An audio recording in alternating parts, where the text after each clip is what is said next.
प्राचीन न्याय का आधार इस विषय में मोक्ष पाठ्यक्रम में हम आप सभी का हार्दिक अभिनंदन करते हैं।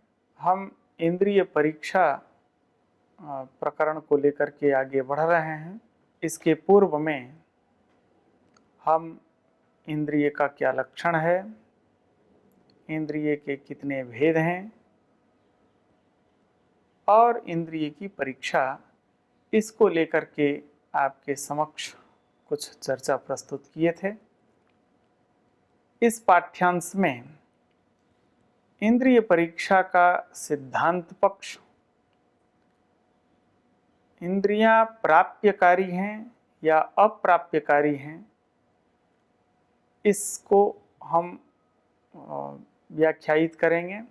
इस प्रकरण में यह है, इंद्रिय परीक्षा में सिद्धांत पक्ष जो कहता है वह है नानुमीयमानस्य प्रत्यक्षतः अनुपलब्धिरभाव हेतुः द्रव्य गुण धर्म भेदाच्चोपलब्धि नियमः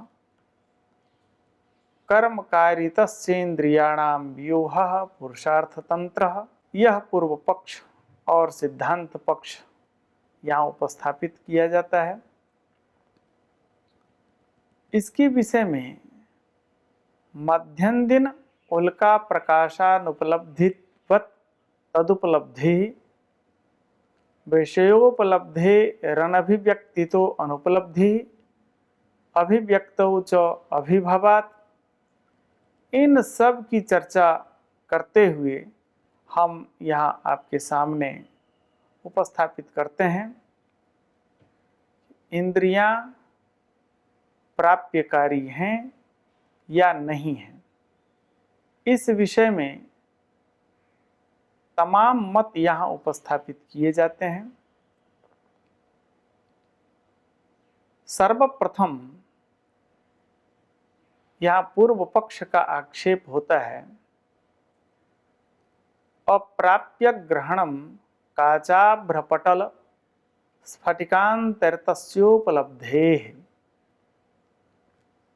कहते हैं चक्षु विषय को बिना प्राप्त किए, विषय सन्निकर्ष के बिना ही वह रूप का ग्रहण करता है।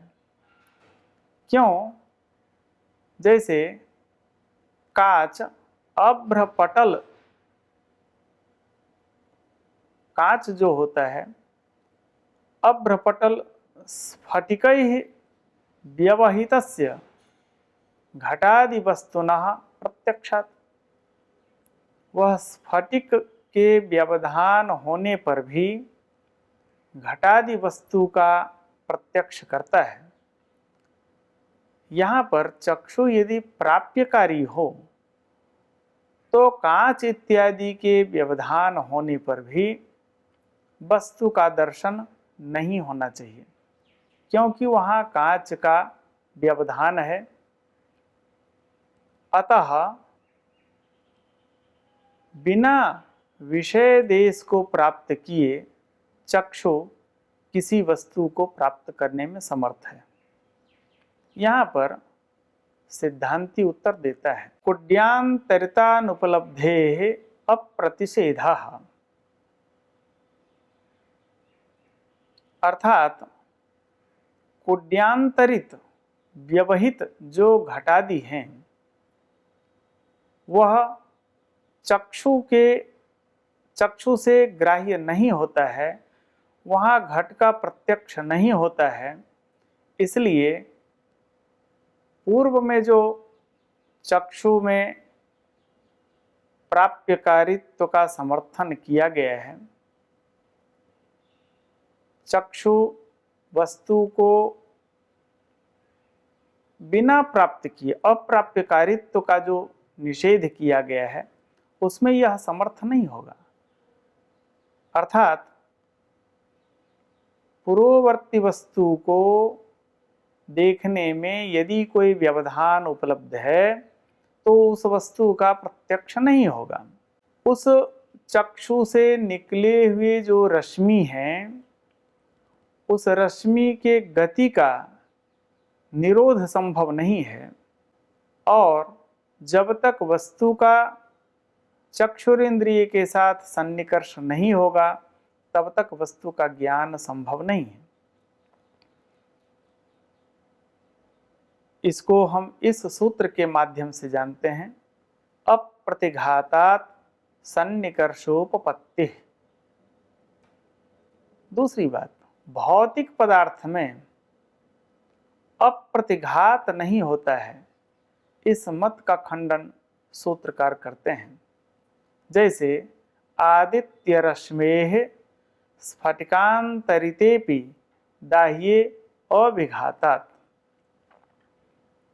सूत्र में निर्दिष्ट जो अविघात पद है, उस अविघात पद का अन्य पद के साथ संबंध होने से 3 वाक्य होता है।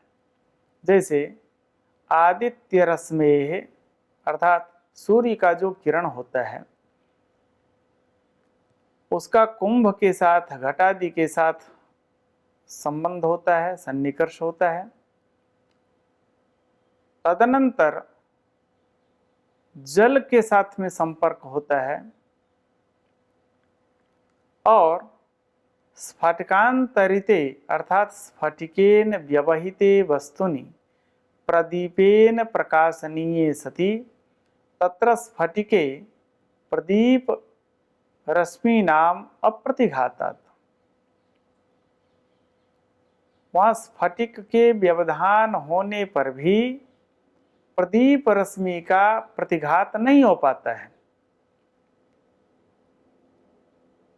तीसरी बात यह है कि भर्जन कपाल, जिसमें हम किसी चावल इत्यादि को सेकते हैं, दहन करते हैं, उस वस्तु में आग्नेयस्य तेजसः अविघातात्।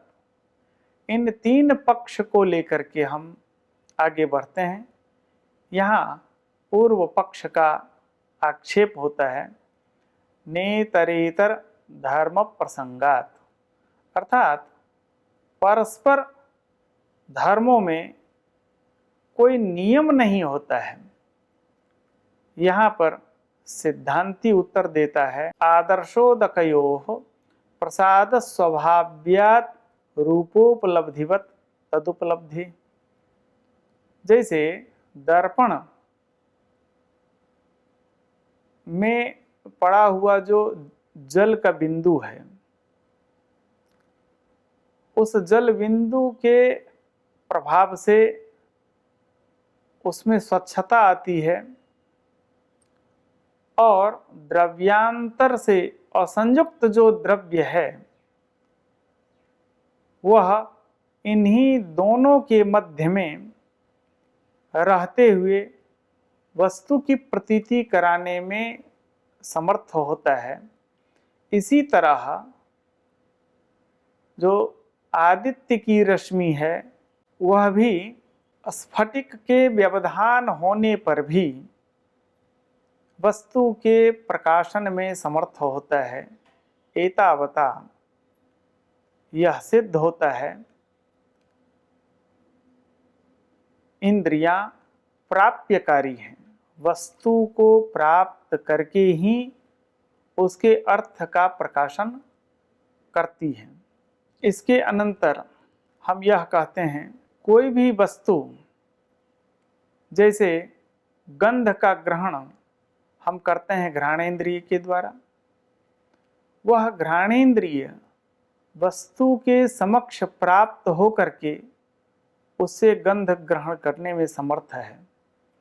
रूप को हम चक्षु से ग्रहण करते हैं, वह चक्षु की रश्मि उस वस्तु तक प्राप्त हो करके तब जाकर के उसके गंध को ग्रहण करने में समर्थ होता है। इसलिए इंद्रियां प्राप्यकारी हैं, ये भौतिक हैं, यह सिद्ध होता है। अब इंद्रिय के नानात्व का प्रकरण होता है। यहाँ पर पहले संशय होता है कि यह नाना है या एक है। इसके पूर्व में प्रकरण में हम इंद्रियों के प्राप्यकारित्व का वर्णन किए थे। अब इंद्रिय के नानात्व का प्रकरण आता है। कुछ लोग कहते हैं कि इंद्रिय एक ही होता है। इस एकेंद्रियवादी का मत उल्लेख करते हुए उसके मत का निरूपण करते हैं। त्वगव्यतिरेकात् सर्वेषु इंद्रियस्थानेषु त्वचा अभेदेन एक रूपेण वर्तमानत्वात्। एकमात्र त्वक नामक इंद्रिय है, नाना इंद्रिय नहीं है। इस पक्ष में सिद्धांती अपने मत का उल्लेख करते हुए कहते हैं न युगपद पदार्थानुपलब्धे। यदि त्वक मात्र को ही आप एकमात्र इंद्रिय मानेंगे यह मत समीचीन नहीं है, क्योंकि एक ही काल में अनेक अर्थ की उपलब्धि नहीं संभव है। एक कालावच्छेदेन अनेक अर्थ की उपलब्धि संभव नहीं है। यदि त्वक ही एकमात्र इंद्रिय हो तो उसी त्वगिंद्रिय से सभी विषयों का ग्रहण होना चाहिए।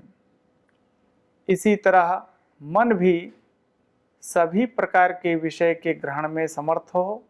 इसी तरह आत्मा भी सभी वस्तु के ग्रहण करने में समर्थ हो।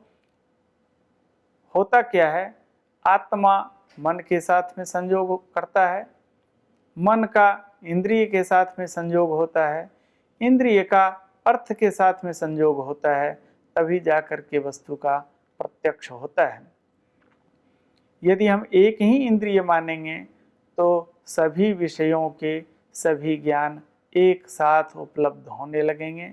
ऐसा होता नहीं है, इसलिए एक इंद्रिय नहीं है, अनेक इंद्रियां हैं। इसी में अन्य भी हेतु दिए जाते हैं। इस पाठ्यांश में इसी तरह की अनेक चर्चाएं हैं। आप इनका अध्ययन करें और आगे के पाठ्यांश में हम आपका हार्दिक पुनः स्वागत करते हैं। धन्यवाद।